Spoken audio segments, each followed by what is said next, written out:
नमस्कार, news India 24/7 के इस खास कार्यक्रम में आपका स्वागत है। मैं हूं विजय त्रिवेदी। पाकिस्तान में सियासी भूचाल आया हुआ है। अविश्वास प्रस्ताव पेश होने के बाद इमरान सरकार का कुछ अता पता नहीं है। 3 अप्रैल को जब पहली बार नो कॉन्फिडेंस मोशन पेश हुआ तो उसे खारिज कर दिया गया। इमरान ने संसद भंग कर दी, लेकिन इमरान की ये तरकीब काम नहीं आई, क्योंकि पाकिस्तान के सुप्रीम कोर्ट ने आज नेशनल असेंबली में फ्लोर टेस्ट कराने को कह दिया। लेकिन आज सुबह जब से पाकिस्तानी संसद की कार्रवाई शुरू हुई है, तब से इमरान और उनकी पार्टी पाकिस्तान के आईन को मुंह चिढ़ा रहे हैं, क्योंकि कभी संसद को हंगामे के कारण स्थगित कर दिया जा रहा है तो कभी कार्रवाई में जानबूझकर देरी की जा रही है। लगता है इमरान खान साहब सच का सामना नहीं करना चाहते। वो ये स्वीकार नहीं कर पा रहे कि अब उनके पास संसद में समर्थन नहीं बचा है, बहुमत नहीं है। इमरान जो क्रिकेट के बड़े खिलाड़ी रह चुके हैं, दुनिया में उनका बड़ा नाम है, वो ये कबूल नहीं कर पा रहे कि हुकूमत का स्कोर अब उनके पास नहीं है। अपने मेहमानों से बात करें उससे पहले देखिए इमरान के मंत्री रहे शाह महमूद कुरैशी साहब की संसद में विपक्ष के सामने कैसे ढेर हो गए। मैं अगले नुक्ते पे आना चाहता हूं। मेरे वजीर आजम ने कौम को कहा, और मैं दोहराना चाहता हूं कि आज हमें फैसला करना है कि बहसीयत कौम के हमने किस तरह जीना है, खुददारी से, खुद मुख्तारी या गुलामी। आज पाकिस्तान, जनाब चेयरमैन, आज पाकिस्तान तारीख के दोराहे पे खड़ा है। आज कौम को फैसला करना है, सर झुका के, नजरें गिरा के या सर उठा के जीना है। यह फैसला करना है कौम ने, यह फैसला करना है कौम ने।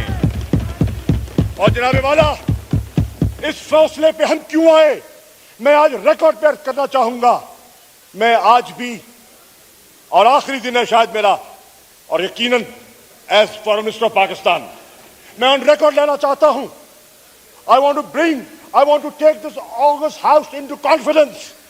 अगर vote of confidence, vote of no confidence अगर पास हो जाता है तो हम पाकिस्तान को माफ कर देंगे, हम पाकिस्तान को माफ कर देंगे। और अगर वोट ऑफ नो कॉन्फिडेंस कामयाब हो जाता है तो फिर कौम को बताना चाहता हूं, हम पाकिस्तान को आइसोलेट कर देंगे and you will have to face serious consequences. ये धमकी नहीं तो क्या है कौम को, अगर नाकाम हो। जी, मैं वही मतलब है।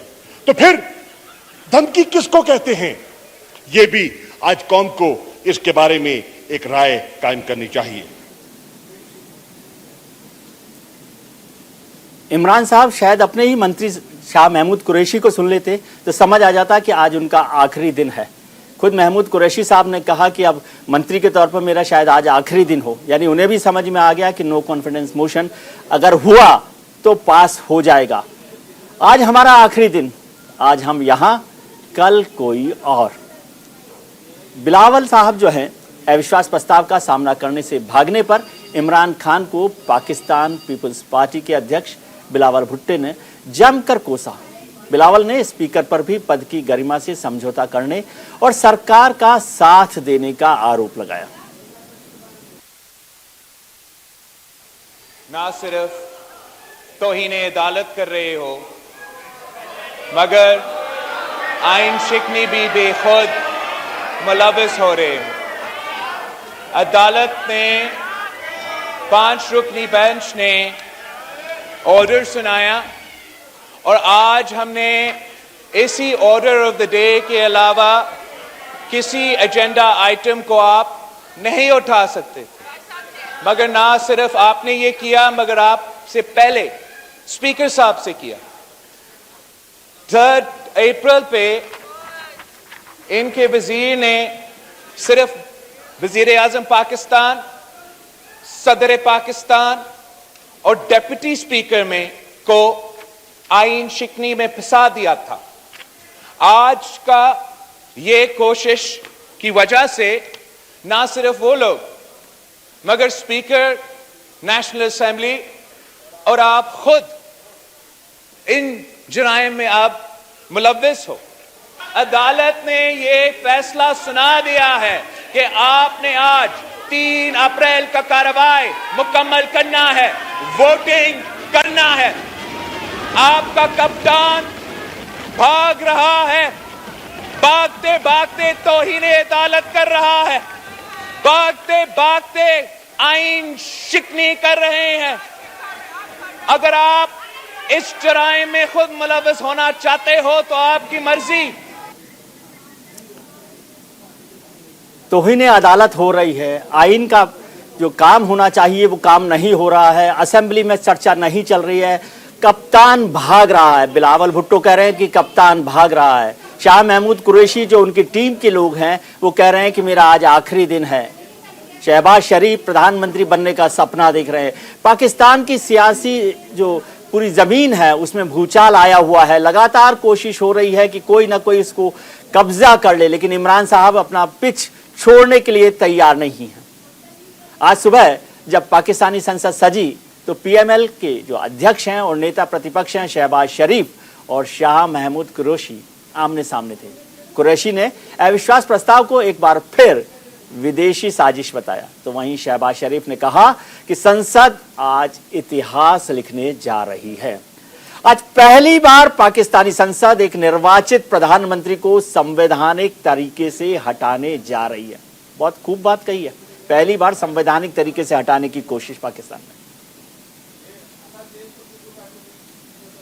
इंटरनेशनल कॉन्स्पिरेसी की बात करेंगे तो फिर ये कौम वो वक्त ही भूली जब सितंबर 2014 को प्रेसिडेंट शी जिनपिंग के फैसले की आमद को इन्होंने धरने के जरिए पाकिस्तान के मुफाद को एक बहुत बड़ा नुकसान पहुंचाया। डोंट से दिस, हम आपकी तरह पाकिस्तानी हैं, हमारे दिल में पाकिस्तानी दिल धड़कता है, इनकी तरह नहीं कि जब वो मिल के आए उसको ट्रम्प को तो मैं एक सेकंड मैं वर्ल्ड कप जीत के आया हूं और उसके बाद ये कहे कि एब्सोल्युटली नॉट। नवाज शरीफ ने कहा था कि एब्सोल्युटली मिस्टर प्रेसिडेंट क्लिंटन हम $5 अरब आपसे नहीं लेते, हमारी गरीब कौम है, हमारी इज्जत है, वकार है। जनाब स्पीकर, ये सब बावकार लोग और खुददार लोग हैं। अगर आप कॉन्स्पिरेसी की बात करेंगे तो बात बहुत दूर तक चली जाएगी। इनको सबको हम नंगा करेंगे, इस हमाम में नंगा करेंगे इनको। बाबर अवान साहब कि ये इजलास जारी रहेगा और प्रोग नहीं होगा तावक्ते के वो सारा जो प्रोसेस है आर्टिकल 95 रूल 37 का अपने हतमी अंजाम को नहीं पहुंच जाता। जनाब वाला, हम उसकी पासदारी के लिए यहां हाजिर हुए हैं, लेकिन मैं इस ऐवान के खिदमत में वो पस मंजर पेश करना चाहूंगा जिसने आज इस इजलास को इस शक्ल में दोबारा करने की आपको हुक्म सादर फरमाया और हमें ताबे किया। दफातर खोले गए, इजलास मुनक्किद हुआ और कार्रवाई का आगाज हुआ और फिर उसने इस ऑर्डर की शक्ल में अपना फैसला सादर फरमा दिया। उसमें उन्होंने मुत्तफिका तौर पर रूलिंग को मुस्तरद किया।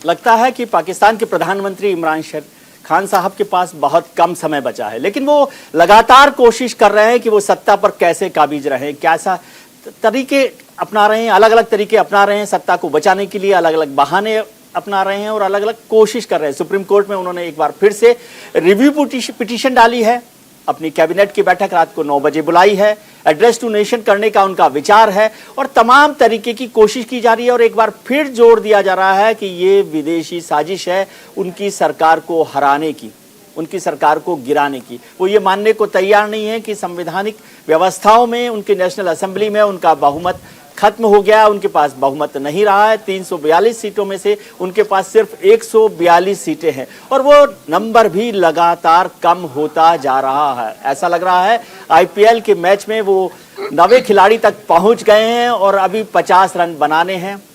2 ओवर बचे हैं। अब उस 2 ओवर में वो कितने रन बना पाएंगे, इसलिए ये टीम का हारना लगभग तय लग रहा है। लेकिन पाकिस्तान में क्या चल रहा है, इस पर चर्चा करेंगे। हमारे साथ जमीर अली वहतो साहब जुड़े हुए हैं, पाकिस्तान से सीनियर जर्नलिस्ट हैं, और दीपक वोरा साहब हैं जो मेरे को ज्ञान देते रहते हैं पाकिस्तान और हिंदुस्तान की राजनीति पर। आप दोनों का बहुत बहुत स्वागत है।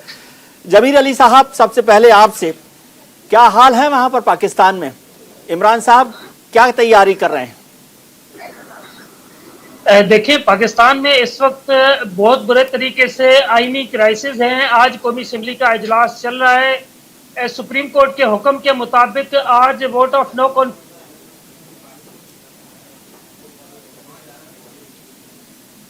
स्पीकर की जानिब से आज भी जो डिले टैक्टिक्स से शुरू की गई उससे वाजे होता है कि वो इमरान खान की जानिब से दिए गए हुक्म की पासदारी करेंगे और सुप्रीम कोर्ट का जो हुक्म है उसकी खिलाफ वर्जी करेंगे। तो इस वक्त पाकिस्तान में कानूनी और आईनी तौर पे शदीद बहरान है। इमरान खान सिर्फ बज़िद हैं कि वो किसी भी सूरत में इस बात को तस्लीम कर लिया जाए कि एक आलमी साजिश के नतीजे में इमरान खान को हटाया जा रहा है, जबकि हक़ाइक़ इसके बरक्स है। पाकिस्तान की अगर आप सूरत हाल को देखें तो इमरान खान को हटाया जा रहा है उसकी नलायकी, नाअहली और उसकी जो बेड गवर्नेंस है उसकी वजह से, मुआशी बहरानों की वजह से, बेरोजगारी की वजह से और महंगाई की वजह से। लेकिन इमरान खान जिस दिन से इमरान खान के खिलाफ ये वोट ऑफ नो कॉन्फिडेंस जमा हुआ है उस दिन से इस बात पर बज़िद है कि किसी तरीके से इस बात को तस्लीम कर लिया जाए कि इमरान खान एक आलमी लीडर हैं और इमरान खान की जो बातें हैं वो सारी दुनिया इमरान खान से परेशान है, इसलिए आलमी साजिश के नतीजे में इमरान खान को हटाया जा रहा है। तो जमीर अली साहब, आपने समझाया नहीं क्या इमरान साहब को? जमीर अली साहब, आप इतने सीनियर जर्नलिस्ट हैं, आप जैसे बहुत सारे लोग वहां पर हैं, वो जो लोग हैं इमरान साहब को समझा नहीं रहे क्या? देखें, इमरान खान की सारी पार्टी अब इमरान खान के साथ नहीं है। सिर्फ 4 लोग हैं जो इस वक्त इमरान खान के साथ हैं, क्योंकि उन लोगों का किसी और जगह कोई मुस्तकिल नहीं है। उसमें सबसे बड़ा जो उनका हामी है वो शेख रशीद है, जो सिर्फ 2 सीटों की वजह से वजीर दाखिला था। इसके अलावा एक बाबर अवान है, और बाबर अवान की भी हिस्ट्री ये है कि जब पाकिस्तान के वजीर आज़म यूसुफ रजा गिलानी को सुप्रीम कोर्ट ने नाअहल किया था, उस वक्त वो पाकिस्तान पीपुल्स पार्टी के वजीर कानून थे। तो बाबर अवान की भी हिस्ट्री यही रही है कि वो आखिरी दम तक अपनी सीट के साथ चिमटे रहने की वजह से हत्तुल इम्कान ये कोशिश करते हैं कि अगर हुकूमत जाती है तो जाए, आइन टूटता है तो टूटे, लेकिन वो जितनी देर इक़्तिदार में रह सकते उतनी देर रह लें। तो इमरान खान की तमाम पार्टी ने इमरान खान को समझाने की कोशिश की है, लेकिन इमरान खान साहब समझने को तैयार नहीं है। जमीर साहब, आपके पास लौटता हूं। हमारे साथ दीपक वोरा साहब जुड़े हुए हैं, फॉर्मर डिप्लोमेट हैं, हिंदुस्तान और पाकिस्तान के साथ साथ दुनिया भर की राजनीति और राजनयिक जो संबंध है, डिप्लोमेसी है, उसको बेहतर तरीके से समझते हैं। विदेशी मामलों के जानकार डॉक्टर रघुवंश सिन्हा साहब भी हमारे साथ जुड़ गए हैं, और कर्नल रवि राजन साहब भी हमारे साथ जुड़ गए हैं, डिफेंस एक्सपर्ट। दीपक वोरा साहब, आप समझाइए। आपने इतनी बातें समझाई, लेकिन मेरे को तो बहुत ही कंफ्यूजन हो गया। ये पाकिस्तान की सियासत मुझे समझ नहीं आ रही है। सीधे सीधे समझाइए ना आप सर, इमरान साहब जाएंगे नहीं जाएंगे? और आपने मुझे पढ़ाई करवाई वाजपेयी जी जैसे लोगों की। आप कहते थे वाजपेयी जैसे लोग रहे जो नो कॉन्फिडेंस मोशन पर बात करके इस्तीफा देने चले जाते हैं, और फिर आप इमरान खान साहब को समझाते हैं। क्या है मसला?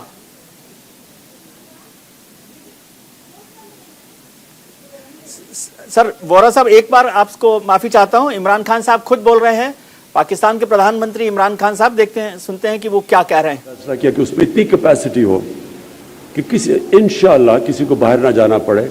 और बाहर जाने में आपको एक और भी मैं चीज़ बताऊं कि वो इलाज जो पाकिस्तान में 10 रुपए का होता है, एग्जैक्टली वही ट्रीटमेंट अगर आप बाहर जाके करवाएंगे इंग्लैंड या अमेरिका, वो 100 रुपए की होगी। 10 गुना ज़्यादा आपको खर्चा करना पड़ता है बाहर। तो इसलिए भी कि पैसे वाले लोगों के लिए भी इम्पॉर्टेंट है कि अपने मुल्क के अंदर उनका इलाज हो, तो इसलिए हम तीसरा हॉस्पिटल बना रहे हैं। और मैंने शौकत खानम की वजह से, क्योंकि जब मैंने देखा कि लोगों के लिए कितनी बड़ी नेमत है कि गरीब आदमी हॉस्पिटल में आए और उसको कभी फिक्र ना हो कि मेरे पास पैसे नहीं है तो उसका इलाज हो पूरी तरह, तो मैं हॉस्पिटल में, मेरा ऑफिस था, जब हॉस्पिटल खुला तो 6-7 साल तो मैं हॉस्पिटल में बैठता था। तो उधर मैंने बड़ी चीज़ सीन्स देखे कि मुश्किल में लोग तकलीफ़ पे आते थे, तो उनको ये खौफ जब चला जाता था कि अगर पैसे नहीं हैं तो हमारा इलाज भी होगा, हमें खाना भी मिलेगा, हमारा ध्यान भी रखा जाएगा। हमने एक बाहर मुसाफिर खाना भी बनाया हुआ था, पता नहीं अब है या नहीं, ताकि वो लोग आउट पेशेंट वो ठहर भी सकें। तो उसके बाद मैंने ये फैसला किया कि जब भी अल्लाह ने हुकूमत दी तो मैं हेल्थ इंश्योरेंस लेके आऊंगा अपने लोगों के लिए। और मुझे बड़ा फख्र है कि हमने अपने 3.5 साल में जिधर जिधर तहरीक इंसाफ की हुकूमत थी, हम हेल्थ इंश्योरेंस लेके आए हैं।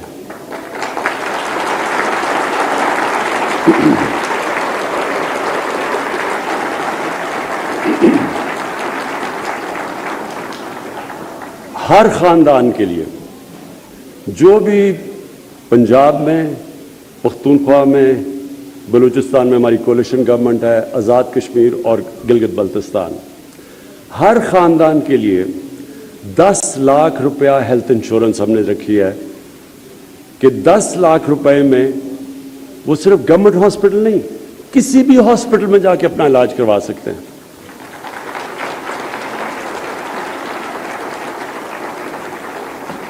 मसलन अब कहाँ एक आम आदमी, एक गरीब आदमी सोच भी नहीं सकता था कि अल शफा जैसे हॉस्पिटल अपना इलाज करवाए।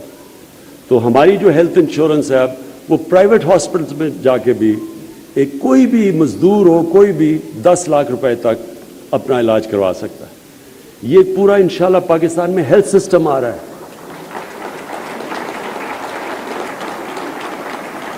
इससे क्या होगा, मैं आखिर में अब कंक्लूड करूं, होगा क्या, मेरी ड्रीम ये है कि पाकिस्तान में एक पूरा हॉस्पिटल्स का नेटवर्क बने, लेकिन वो हमें बड़ा मुश्किल पड़ रहा था। क्यों? क्योंकि जो हमारे गवर्नमेंट हॉस्पिटल्स हैं उसके अंदर हमें बड़ा मुश्किल था कि डॉक्टर्स को डिस्ट्रिक्ट्स में, दूर दराज इलाकों में जाके वो काम करें। ज़्यादातर वो डॉक्टर्स जाते नहीं थे और हमें बड़ा मुश्किल होता था कि वो शहरों में तो डॉक्टर्स काम कर लेते थे, लेकिन जो भी मसलन मियाँ वाली जैसा इलाका या जो बखर और ऐसी जो दूर दराज इलाके, वह डॉक्टर्स जाते नहीं थे। तो हमारे जो गवर्नमेंट हॉस्पिटल्स थे उनमें डॉक्टर्स ही नहीं होते थे, तो बड़ा मुश्किल था डॉक्टर्स को भेजना। अब क्या होगा, क्योंकि हर खानदान के पास हेल्थ कार्ड होगा, इसका मतलब यह होगा कि प्राइवेट हॉस्पिटल्स अब जाया करेंगे उन इलाकों के अंदर, और वहां क्योंकि हर खानदान के पास 10 लाख हेल्थ इंश्योरेंस होगी। जब सरकार की तबीयत खराब होती है तो प्रधानमंत्री को हेल्थ इंश्योरेंस आवाम का याद आता है। हॉस्पिटल्स की जो हालत है वो नजर आती है। प्रधानमंत्री कोई कह रहा हो जो 3.5 साल 4 साल देश का शासन संभाल रहा हो, सत्ता संभाल रहा हो, सरकार संभाल रहा हो, वो 4 साल बाद कहता हो कि हमारे गवर्नमेंट हॉस्पिटल्स में डॉक्टर्स जाते नहीं हैं, इसलिए हेल्थ इंश्योरेंस कराना पड़ा है, हेल्थ इंश्योरेंस की स्कीम को लागू किया गया है और 10 लाख रुपए का इलाज कोई भी करवा सकता है प्राइवेट हॉस्पिटल में। तो ये काम तो शायद पहला होता है सरकार का कि वो अपने जो सरकारी संस्थान है उनको कैसे ठीक करे, लेकिन जब सरकार की तबीयत खराब होती है तो आवाम की तबीयत याद आया करती है। खैर, हम चलते हैं आगे। हमारे जो मेहमान हैं, खास मेहमान हमारे साथ जुड़े हुए हैं। डॉक्टर रघुवंश सिन्हा हमारे साथ जुड़े हुए हैं, कर्नल रवि राजन साहब जुड़े हुए हैं और जमीर साहब भी हमारे साथ जुड़े हुए हैं। डॉक्टर रघुवंश सिन्हा, आप कैसे देखते हैं कि जब किसी प्रधानमंत्री को जाते जाते आम आदमी की तबीयत नजर आती हो, जब खुद की तबीयत, सरकार की तबीयत खराब हो? इमरान खान जी को अब जब उनका इनिंग खत्म हो गया तो सच्चाई ये है कि वो अपने दूसरे इनिंग खेलने के लिए अब वो तैयारी कर रहे हैं जी। और उसमें ये आपको याद होगा बहुत साल पहले इनको बॉल टेम्परिंग भी एक कंट्रोवर्सी इनके साथ जुड़ी थी जी। तो अब जाते जाते इन्होंने अपना क्रेडिबिलिटी को काफ़ी हद तक खराब कर दिया है जी। और बहुत सारी चीज़ अब उठा रहे हैं इस वक्त ये सोच करके कि जो इलेक्शन जो आएगा उसमें ये कैसे अगला दाव पेश करेंगे। सच्चाई ये है कि इमरान खान कभी भी प्रधानमंत्री के रूप में प्रधानमंत्री बन के नहीं रहे। आपको याद होगा 1992 में जब उन्होंने वर्ल्ड कप जीता था, और जब वर्ल्ड कप जीतने के बाद जब वो कप उठाने का वक्त हुआ था तो वो पूरे के पूरे फोकस अपने ऊपर ला दिए थे कि मैंने ये किया, मैंने वो किया, और यही आज हो रहा है। उन्होंने एक पार्टी बनाई, कभी भी पार्टी को आगे नहीं रखा और सेल्फ सेंटर्ड होकर के आज वो केवल अगले इनिंग की तैयारी कर रहे हैं। और आम आदमी जो है उनकी जिस तरह से व्यवहार पिछले एक हफ्ते से रही है, देखिए संसदीय व्यवस्था में नो कॉन्फिडेंस वोट में हारना जीतना ये लगा हुआ रहता है। आपने जैसे इंट्रोडक्शन में कहा, भारत में हमारे वाजपेयी जी इतने बड़े प्रधानमंत्री थे, एक वोट से वो हार गया और चल दिए। मगर पाकिस्तान में आज इमरान खान वो सभी डार्क साइड जो होते हैं संसदीय व्यवस्था का, वो सभी का एक वो झलक दिखा रहे हैं। और ये आम आदमी अब समझ गया उनका खेल, मगर वो जाते जाते भी तरह तरह के परेशानियां में कौम को डाल रखे। जी, कर्नल रवि राजन, डिफेंस एक्सपर्ट हैं आप। डिफेंस में अक्सर ये होता है कि हर कोशिश की जाती है, और जैसे डॉक्टर सिन्हा ने कहा कि जो डार्क साइड होती है वो भी कई बार इस्तेमाल होती है। तो डिफेंस एक्सरसाइज को पॉलिटिकल एक्सरसाइज की तरह से यूज करना कितना फायदेमंद रहता है किसी राजनेता के लिए? नहीं, अभी इस स्टेज पे तो I think it is too late, too little too late. तो अभी आई मीन जो डिफेंस की बात होती है यहाँ पर जो पाकिस्तान में है वहाँ पर सब जानते हैं कि it is the army which is holding everything together. तो अभी उनके साथ अगर पंगा ले लिया है, उनके साथ अभी माथा टेक दिया है, तो फिर देन वहाँ पर क्या होने वाला है, जैसे तो मैंने किस पहले बात बोला का था। पंगा सर, किस बात का पंगा ले लिया है उन्होंने आर्मी से? पहले तो कहा जाता था कि आर्मी ने ही उनको सेलेक्ट किया है, वो इलेक्टेड प्राइम मिनिस्टर नहीं है, सेलेक्टेड प्राइम मिनिस्टर हैं, और अब आप कह रहे हैं कि आर्मी से ही पंगा ले लिया है। हाँ, तो प्रॉब्लम तो वही हुई है ना कि यहाँ पर जो इनकी पार्टी थी उनने 155 वोट्स जीते थे इन 2018। उस समय जो आर्मी थी उनने बाकी सब छोटे मोटे पार्टियों के करके 172 वोट्स कर दिए थे, and he became the prime minister. Imran Khan became the prime minister. Idea था कि वो ग्लोबल जेंटलमैन हैं, सब जानते हैं, लिटरेट हैं, and he is a reputed cricketer. तो इस लिहाज से वो बन गए वहाँ पर। एंड जो अंडरलाइन थिंग था कि वो हमारा इशारा मानेंगे, that is the underline thing. Now क्या हुआ है कि जैसे उनने प्राइम मिनिस्टरशिप संभाली, उनने बोल दिया कि हम नया पाकिस्तान करेंगे जी। नाउ एकदम उस समय ऐसी चीज बोलना तो सब हिल जाते हैं कि ये क्या बोल क्या रहा है अभी इस स्टेज पे। थोड़ी देर के बाद, 1 साल 2 साल देखने के बाद क्या है क्या नहीं है, हवा किस तरफ बह रही है, उस तरफ से कहने के। उसके बाद अभी चल रहा था, अभी जो भी है अभी पाकिस्तान में 3 A's, A Allah, A army and A America, ये 3 A's चलते हैं। नाउ उनने जाके जब द चीफ थे जनरल बाजवा ने, जो जनरल बाजवा जी, उनने जो DGISI का ट्रांसफर किया हेडक्वार्टर 11 कोर के लिए, एंड दूसरे जनरल अंजुम को वहां पर लाया, और प्रोसीजर के मुताबिक उनने ये जो लेटर है, पोस्टिंग लेटर, प्राइम मिनिस्टर को भेज दी उसके सैंक्शन के लिए। अब ये बैठे रहे उसके ऊपर 20-25 दिन के लिए। नो, ये तो कोई भी ठीक है सर आर्मी का बोलेगा कि ये क्या हो क्या रहा है यहाँ पर जी। तो एक तो वहां पंगा ले लिया, तो आर्मी के खिलाफ हो गया, एक A वहां गया।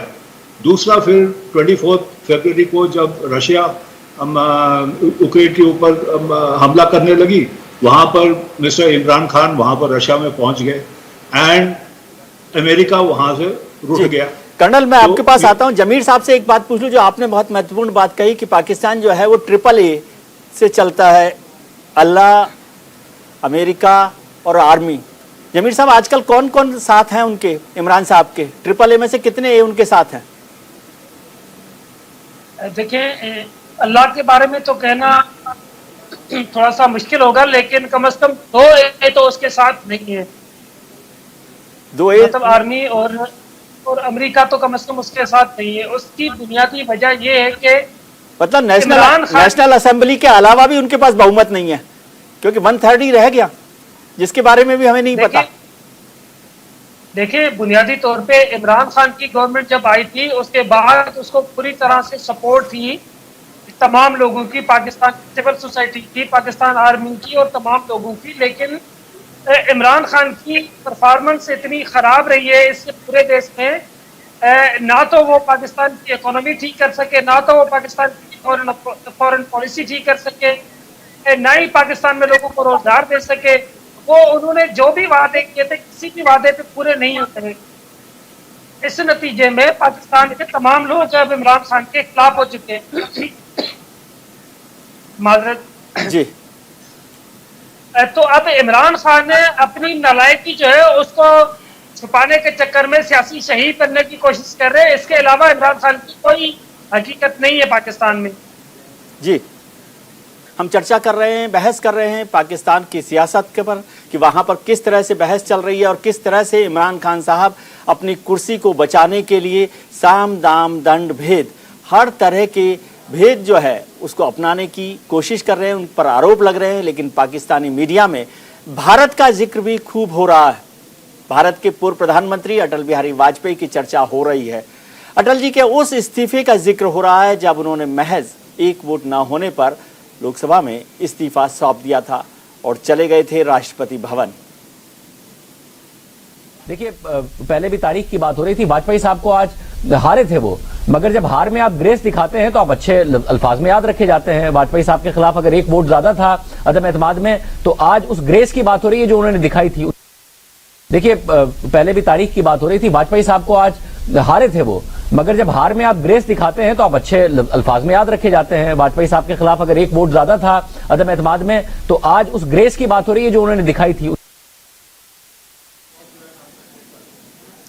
हारते हैं जब ग्रेस दिखाते हैं तो याद रखे जाते हैं।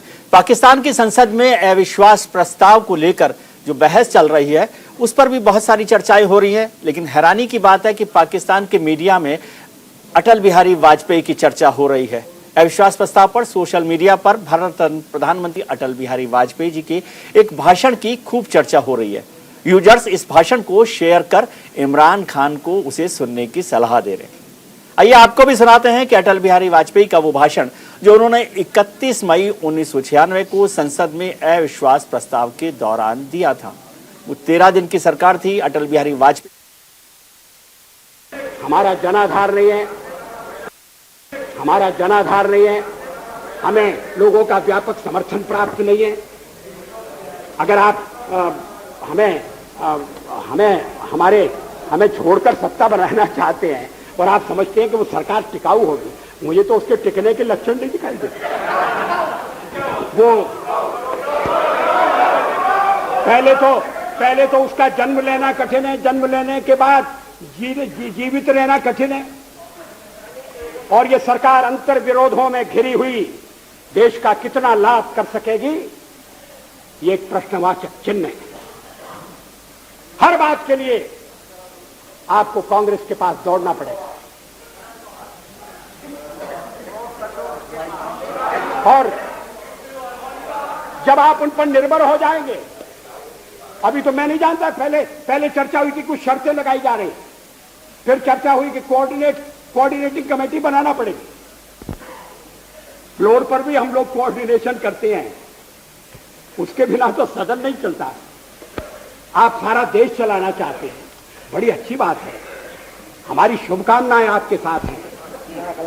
हम अपने देश की सेवा के कार्य में जुटे रहेंगे। हम संख्या बल के सामने सर झुकाते हैं और आपको विश्वास दिलाते हैं कि जो कार्य हमने अपने हाथ में लिया है वो जब तक राष्ट्रीय उद्देश्य पूरा नहीं कर लेंगे तब तक विश्राम से नहीं बैठेंगे, तब तक आराम से नहीं बैठेंगे। अध्यक्ष महोदय, मैं अपना त्यागपत्र राष्ट्रपति महोदय को देने जा रहा हूं।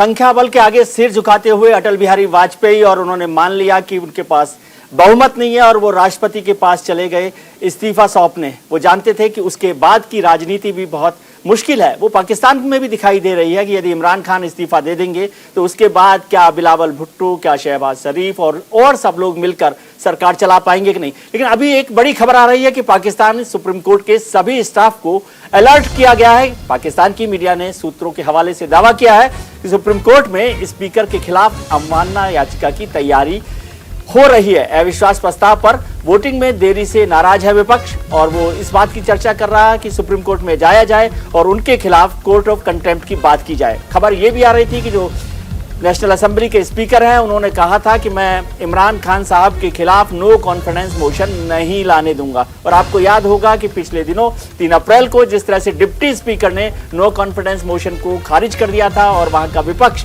सुप्रीम कोर्ट गया था।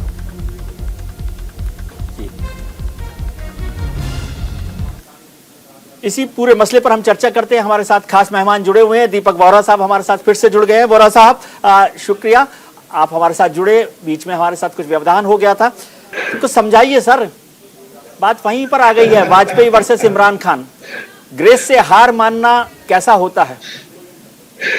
आपने खुद बताया सर, जब आप बुलाते हैं न्यूज इंडिया पे मैं आपसे बहुत कुछ सीखता हूं। जिस तरह से आप गहराई तक जाते हैं हर इशू की, और बाकी जो आपके मेहमान हैं, हम लोग जो जानते हैं वाजपेयी साहब को, उनके साथ काम किया हो, या दूसरी चीज, मैं दूरदर्शन का मॉर्निंग शो करता था, तब उन्होंने एक ही चीज कही थी, मैं हार गया देश जीत गया। दिल तो करता था कदम पकड़ लूं उनके कि देखिए किस प्रकार का इंसान है ये बड़ापन होता है उनका।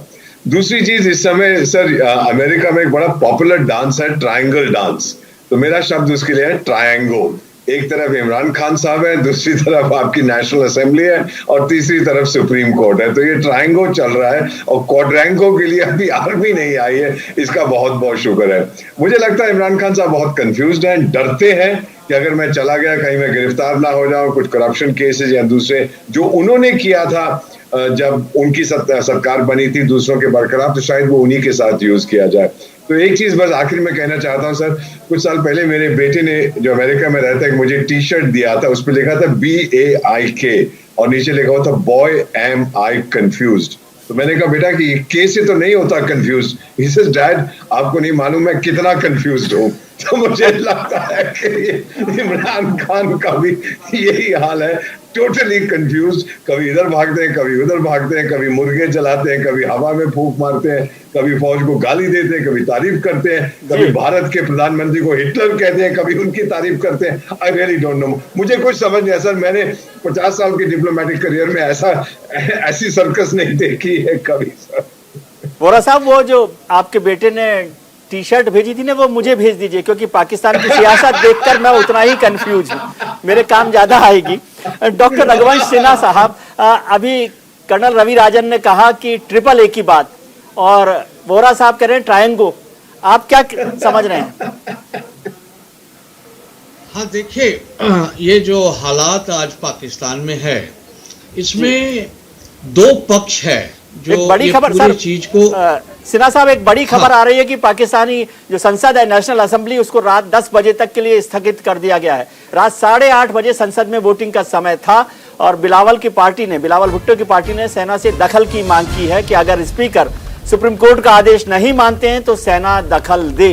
बिलावल की पार्टी ने मांग की है सेना से कि वो दखल दे और जो नो कॉन्फिडेंस मोशन है उस पर आगे काम करे, अगर स्पीकर सुप्रीम कोर्ट के आदेश को नहीं मानते हैं। सुप्रीम कोर्ट को आदेश दिया था कि वो आज रात को 12 बजे से पहले जो वोट ऑफ कॉन्फिडेंस है, नो कॉन्फिडेंस मोशन है, उसे पारित करवा ले। 8:30 बजे तक का समय दिया गया था, लेकिन स्पीकर ने खुद ने कह दिया है कि वो इमरान खान के खिलाफ नो कॉन्फिडेंस मोशन नहीं लाएंगे।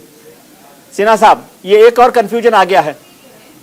हाँ देखिए, मैं जो बात कह रहा था वो ये है कि पाकिस्तान में जो हालात आज है, इसके 2 पक्ष हैं।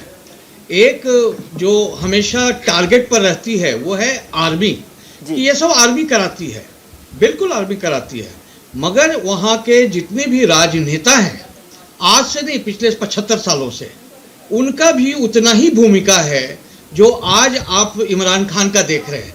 तो वो चाहे नवाज शरीफ हो, चाहे बेनजीर भुट्टो हो, या जितने भी एक टेम्पररी इंटरिम प्राइम मिनिस्टर चाहे जियाउल हक ने बनाया हो चाहे मुशर्रफ ने बनाया हो, ये दोनों पक्ष पाकिस्तान में जो नॉर्मल डेमोक्रेसी है उसके जड़े को कमजोर और काटने में दोनों का बराबर का हिस्सा है।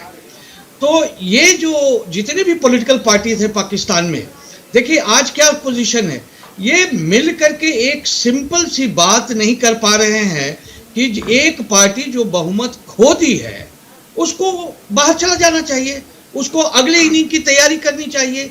मगर वहाँ की जो उनको विरासत मिली है पिछले 75 साल की, वो ऐसी है कि अभी अभी आपने बताया कि बिलावल भुट्टो अब आर्मी से कह रहे हैं।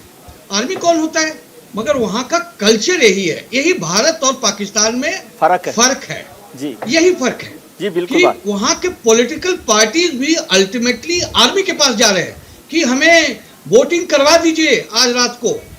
तो मैं मानता हूं कि ये जो कमजोरी है पाकिस्तान का, इसमें आर्मी का भी बहुत अहम रोल है और वहां के जितने पॉलिटिकल पार्टी पास्ट प्रेजेंट सभी का बहुत ये रोल रहा है। ये बड़ी अफसोस की बात है। जमीर साहब, जो डॉक्टर सिन्हा कह रहे हैं वो बात तो सच्ची है। पिछले 70 साल में 75 साल में पाकिस्तान में यही हुआ है।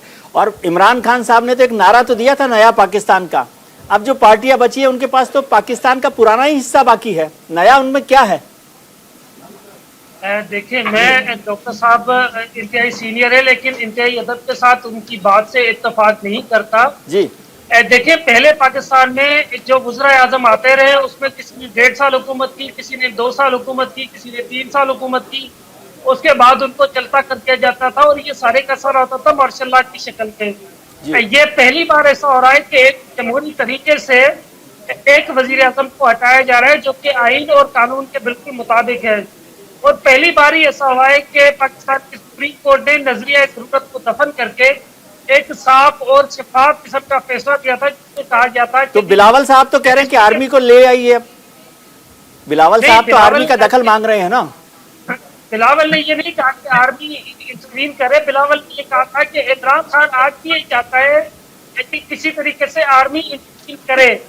बुनियादी तौर पर प्रॉब्लम यहाँ पर यह है कि इमरान खान एक हद तक ज्यादा जिद्दी आदमी है, एक मतलब काफी सख्त लफ्ज है, लेकिन मेरी नजर में इसलिए कह रहा हूँ कि मेरी राय में एक छोटा शख्स है जो अपनी झूठी अदा के लिए पूरे मुल्क को उसने मजाक बना दिया है।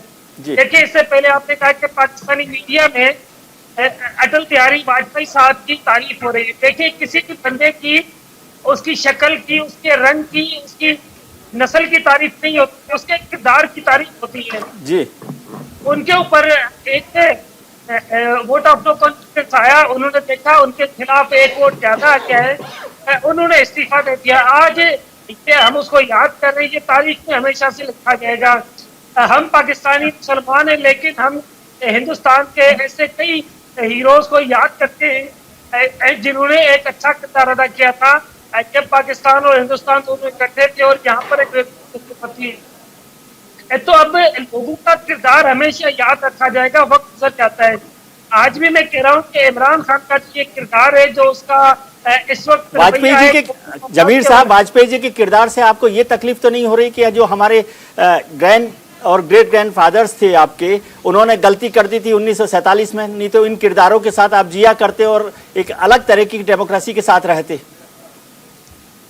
देखिए, हमारे जो फादर थे कायद मोहम्मद अली जिन्ना, उन्होंने जो पाकिस्तान बनाया था वो एक अलग पाकिस्तान था, उनका नजरिया अलग था, उनकी सोच अलग थी और उनका अमल अलग था। बदकिस्मती से उसके बाद पाकिस्तान में एक अजीब किस्म का कल्चर पैदा हुआ जिसने एक अच्छे खासे मुल्क का बेड़ा गर्क कर दिया।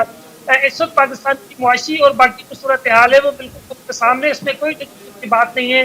एक गुर्बत का आलम है, मुआशी हालात खराब और बहुत सूरत हाल खराब है, लेकिन हमें इस बात पर यकीन है कि पाकिस्तान के अंदर आज भी आइन और कानून की हुक्मरानी हो तो आने वाले कुछ हफ्ते में पाकिस्तान के तमाम मामला सीधे हो सकते हैं।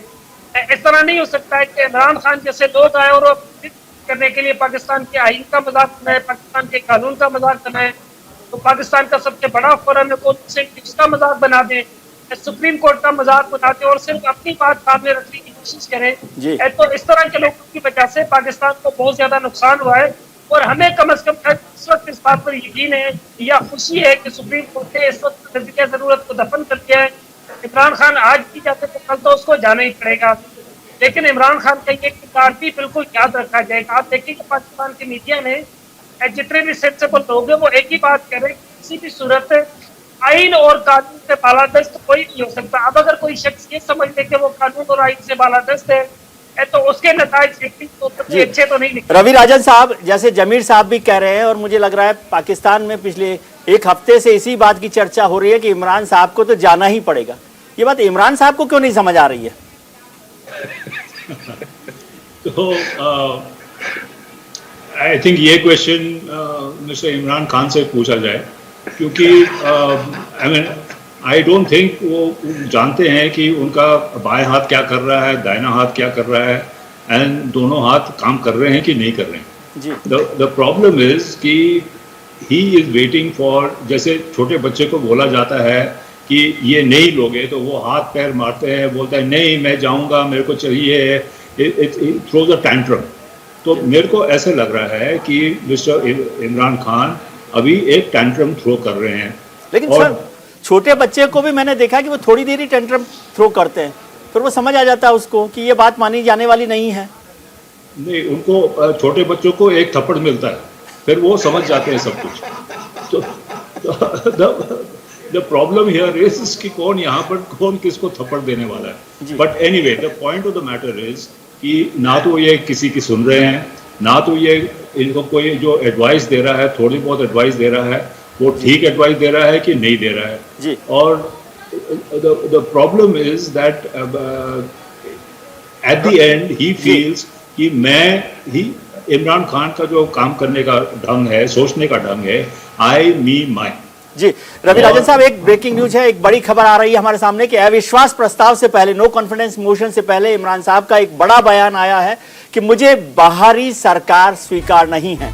इमरान खान ने कहा है कि हम जनता के बीच जाएंगे और इमरान खान ने कहा कि मेरे समर्थन में युवा सड़कों पर उतर कर आ जाए, उन्हें बाहरी सरकार स्वीकार नहीं है। अभी उससे पहले उन्होंने कहा था कि उनकी सरकार को हटाने के लिए बाहरी साजिश हो रही है। अब उन्होंने कहा है कि मुझे बाहरी सरकार स्वीकार नहीं है और मेरे समर्थन में सबको, युवाओं को सड़क पर आ जाना चाहिए। उन्होंने संडे को यानी कल के लिए इस बात का आह्वान किया है, कॉल किया है कि वो युवा जो है सड़क पर आ जाए, उनका समर्थन करें और उन्हें बाहरी सरकार जो है स्वीकारनी है। इमरान खान ने कहा कि हम जनता के बीच जाएंगे। ये जनता के बीच जाने का मतलब है कि वो अब अपनी हार शायद स्वीकार कर रहे हैं। वोरा साहब, इसका क्या मतलब है कि अब वो जनता के बीच में जाएंगे और युवा सड़कों पर उतर आए? क्या वो वायलेंस करना चाहते हैं या अपनी ताकत बताना चाहते हैं, जो ताकत वो नेशनल असेंबली में नहीं बता पाए? ये दूसरी बार इन्होंने कहा है। एक बार पिछले साल जब आपके एक बहुत अच्छे जर्नलिस्ट हैं पाकिस्तान में, नजाम सेठी साहब ने लिखा था कि फौज ने फैसला किया है कि अब इमरान खान को हटाया गया है, तो आपके प्राइम मिनिस्टर साहब ने यह बयान दिया था कि प्राइम मिनिस्टर हाउस में तो मैं आराम से बैठा हूं, सड़क पे अगर उतर आया तो मैं बहुत खतरनाक होऊंगा। अब ये वहीं सड़क पे उतर आए हैं और मुझे लगता है सर कि हिंसा अवश्य होगी, क्योंकि पैशंस, टेंशंस, इस समय इमोशंस बड़ी हाई हैं और इस तरह से छोटी सी चिंगारी से आग लग सकती है। प्रार्थना तो मेरी यही है कि आपकी आवाम को बहुत सफरिंग मिली है, बहुत कुछ सहना पड़ा है, बहुत मुसीबतों का उनको सामना करना पड़ा। अब हिंसा भी फिर आ गई, दो चीजें होंगी, या तो फिर आर्मी वापस आएगी और काबू कर लेगी हर चीज पे, या फिर दूसरा उसके बाद जो कुछ होना है वायलेंस के थ्रू, फिर आपको वापस लोगों के पास जाना पड़ेगा इलेक्शन में। बट सबसे ज्यादा पॉसिबिलिटी आर्मी टेक ओवर की है अगर वायलेंस हुआ।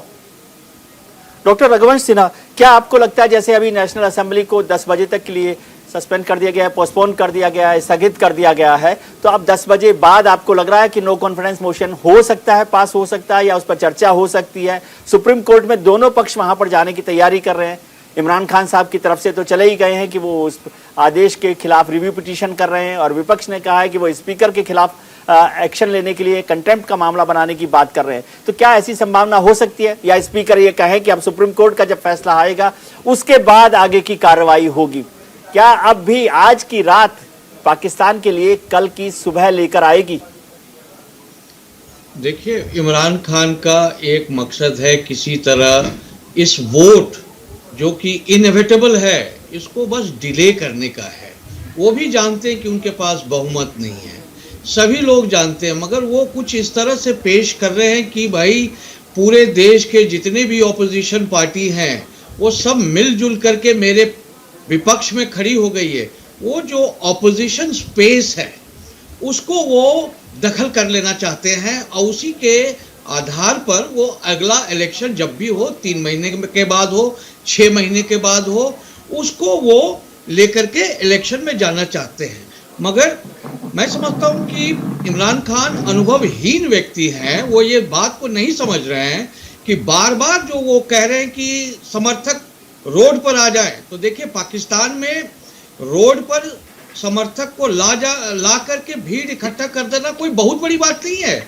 ये हमेशा हुआ है। जितने भी इस्लामी पार्टियां हैं वो कभी भी भीड़ इकट्ठा कर सकती है, कभी भी इस्लामाबाद को बंद कर सकती है, कभी भी लाहौर को बंद कर सकती है।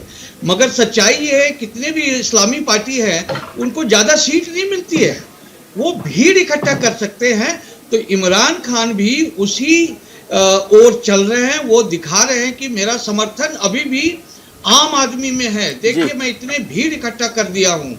असलियत यह है कि उनको जब प्रधानमंत्री बनाया गया तो एक कई लोगों को इकट्ठा करके, जैसे कहा जाता है ना कि एक नया जानवर बनाया गया, कुत्ते का टांग ले लिया गया, बिल्ली का आंख ले लिया गया, किसी का पंख ले दिया और सभी को मिला करके आर्मी ने एक पार्टी तैयार की। कोएलिशन पार्टीज तो कोएलिशन गवर्नमेंट्स तो चलती हैं, दुनिया भर में चलती हैं, हिंदुस्तान में भी चल रही है, पहले भी चलती थी। तो कोएलिशन गवर्नमेंट चलाने को एक अलग तरीके से देखा जाना चाहिए ना। बिल्कुल, यही तो बात है कि एक कोलिशन गवर्नमेंट चलाने के लिए आपको याद होगा कि हमारे जो प्रधानमंत्री थे पहले के अटल बिहारी वाजपेयी जी 21 और 22 कोलिशन को लेकर के उन्होंने चलाया। उसके लिए बहुत ज्यादा आपको अनुभव की जरूरत है। यहाँ पर एक प्रधानमंत्री है, चाहे आप उनके डोमेस्टिक पॉलिटिक्स ले लीजिए या फॉरेन पॉलिटिक्स ले लीजिए, वो अपनी अनुभवहीनता का पूरा निशानी दिखा रहे हैं। और अब जो कर रहे हैं वो और भी अनुभवहीनता कर रहे हैं, क्योंकि इससे उनका आगे पॉलिटिकल कैरियर में कोई फर्क नहीं पड़ेगा, उससे और घाटा ही होगा। जी, कर्नल रवि राजन, कल जब इमरान खान साहब एड्रेस कर रहे थे नेशन को तो उन्होंने हिंदुस्तान की बड़ी तारीफ की। उन्होंने कहा कि हिंदुस्तान जो है एक खुददार कौम है, वहाँ पर कोई किसी तरह से उन पर दबाव नहीं डाल सकता, वहाँ के प्रधानमंत्री अपनी तरह से फैसला करते हैं, वहाँ की फॉरेन पॉलिसी जो है वो मजबूत है। इसको आप कैसे देखते हैं, हिंदुस्तान की तारीफ करता हुआ पाकिस्तान का प्रधानमंत्री? उसमें कोई बड़ी बात नहीं है। जब कंपैरिजन हो रहा है, आप एक्चुअली कंपैरिजन कर रहे हो और न्यूट्रल कंपैरिजन, तो ये कंपैरिजन में तो भारत आगे बढ़ जाता है इन एनी केस। तो उसमें वो जो बोल रहे हैं कि उनके साथ होना चाहिए, उनके समान हमने काम करना चाहिए वगैरह वगैरह। अब वो 3.5 साल के बाद अगर वो अभी जागे हैं कि भारत आगे बढ़ गया है और उनकी फॉरेन पॉलिसी इतनी सख्त है, इट इज सो गुड वगैरह वगैरह, तो फिर उन्होंने 3.5 साल में किया क्या जी? तो वो तो बॉर्डर के इसी तरफ थे। तो मैं इस जरूरत का मायने समझना चाहता हूं कि क्यों बोलना पड़ा इमरान खान को ये सब। जाहिर है वो केवल हिंदुस्तान की तारीफ करने के लिए तो नहीं बोल रहे थे, कुछ उनकी जरूरतें होंगी, पॉलिटिकल जरूरत, सियासी जरूरत होगी। अंत में जो डूबे हुआ आदमी हो रहा है, इस हालत में वो पहुंच गए हैं जहां पर वो सोचते हैं कि वैसा बोलें तो शायद कोई सुने कि हम भी वैसा करने वाले हैं जी, but it is too little too late. तो जो उन्होंने करना था वो 3.5 साल पहले स्टार्ट करना था, जो कुछ भी करना था जी। अब भारत तो उतने समय में आगे चल रहा था जी। अगर उनको वो देखना था, अगर वो हाइड कर रहे थे तो फिर he had enough time and effort to follow जी। जमीर साहब, एग्जाम्पल वक्त खत्म हो रहा है, मैं 2 सवाल आपसे करना चाहता हूं। एक तो ये, क्या आपको उम्मीद लग रही है कि आज की रात को नो कॉन्फिडेंस मोशन पर चर्चा हो जाएगी, वोटिंग हो जाएगी? पहली बात। और दूसरी बात, इमरान खान के इस कॉल को कि युवा सड़क पर उनके समर्थन में उतरे, क्या ऐसा लगता है कि वो आग से खेल रहे हैं?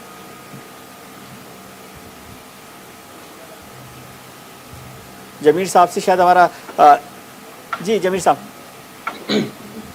देखिए, मैं आपको बता दूं कि 2 बातें बड़ी वाज़ेह हैं। एक तो इमरान खान के जो कॉल है उस पर आवाम सड़कों पर नहीं निकलेंगी। और दूसरी बात यह कि जो आज वोटिंग का होने का इम्कान है वो भी बहुत कम है, क्योंकि इमरान खान इसे थे कि मैंने वोटिंग नहीं करवानी, और इमरान खान के जो स्पीकर की असम्बली है वो आइन और ताल्लुकात कम करते हैं, इमरान खान के साथ उनके जो ताल्लुकात हैं उसकी ताल्लुकात ज़्यादा करते हैं। तो जहाँ पर शख्सियात की शुरू हो जाए, शख्सियात शुरू हो जाए, वहाँ पर आइन की बात होती है ना की बात होती है। यही वजह है कि इससे सारे सूरत हाल से कोई भी अच्छाई निकलने की उम्मीद हमें नजर नहीं आ रही। अलबत्ता कुछ लोग सबके गिरफ्तारी के बाद इमरान खान निकलेंगे, वो सड़क पर पिकनिक मनाएंगे और सैरी करके सो जाएंगे। इससे आगे कुछ होगा। इसका फैसला दोबारा से जाकर सुप्रीम कोर्ट में होगा, जहाँ पर तो जो अपोजिशन पार्टी है उनको जाकर उसका दरवाजा खटखटाएंगे कि इमरान खान आप की बात मानते हैं ना, आइन की बात मानते हैं ना, सुप्रीम कोर्ट की बात मानते हैं, तो अब इसको किस तरीके से हैंडल किया जाए। मेरी नजर में सुप्रीम कोर्ट के अलावा इसका कोई हल, सुप्रीम कोर्ट के अलावा कोई हल नहीं है। दीपक वोरा साहब, वक्त खत्म हो रहा है और मेरा डिनर टाइम हो गया है, और नॉर्मली मुझे डिनर में रायता बहुत पसंद है, लेकिन मुझे लग रहा है पाकिस्तान की सियासत में रायता फैल गया है। आप रायता ना खाएं, हलवा खाएं, और वो भी मिक्स हलवा खाएं जिसमें तरह तरह की चीजें मिलाई जाती है। डेमोक्रेसी का मजाक उड़ाया जा रहा है, सब लोग हंस रहे हैं। इंटरनेशनल रेपुटेशन पाकिस्तान की ट्रैश हो चुकी है। जो भी कहता है कहते हैं look at the circus going on their. अब इनको चाहिए सर कि अभी भी समय है, इस्तीफा दें और चले जाएं। डरते हैं कि शायद उनको जेल में डाल दिया जाएगा, लेकिन कंडीशनल रेजिग्नेशन मेरे तजुर्बे में कोई चीज नहीं है। Resignation is the resignation. Conditional जो ये करने की कोशिश करें वो चलेगा नहीं, ये हार जाएंगे सर। या आज शाम तक आर्मी टेक ओवर करेगी या सुबह तक ये रिजाइन करके चले जाएंगे। कल की सुबह कैसे देख रहे हैं आप? पाकिस्तान की कल की सुबह कैसे देख रहे हैं आप? अगर ये चले गए तो पाकिस्तान की आवाम में बहुत ज्यादा सेल्फ कॉन्फिडेंस वापस आ जाएगा कि देखिए हमने वो कर दिया है। हम लोग बात करते हैं एक बीमारी की, ऑब्सेसिव कंपल्सिव डिसऑर्डर। पाकिस्तान की है ऑब्सेसिव कंपल्सिव कंपैरिजन डिसऑर्डर, कि हम भारत के साथ हर चीज में कंपेयर करना चाहते हैं अपने आप को। बट एनीवे, मुझे best wishes to the people of Pakistan. ये आपके इम्तिहान की घड़ी है और मुझे पूरी यकीन है कि आप लोग इसमें कामयाब होंगे। चलिए, बहुत बहुत शुक्रिया। दीपक वोरा साहब की बात के साथ ही मैं चलना चाहता हूं कि बेस्ट विशेस टू पाकिस्तान, कि वो बेहतर सुबह लेकर आए। हम हमेशा ये बात करते भी हैं कि आपका कल आज से ज्यादा बेहतर हो। हमारे खास मेहमानों का बहुत बहुत शुक्रिया, रवि राजन साहब का, जमीर साहब का, दीपक वोरा साहब का और डॉक्टर रघुवंश सिन्हा साहब का। लेकिन आप कहीं मत जाइए, क्योंकि न्यूज इंडिया पर खबरों का सिलसिला जारी रहेगा और मेरे सहयोगी सरफराज सैफी आ रहे हैं आपको पाकिस्तान की एक धमाकेदार बहस को लेकर।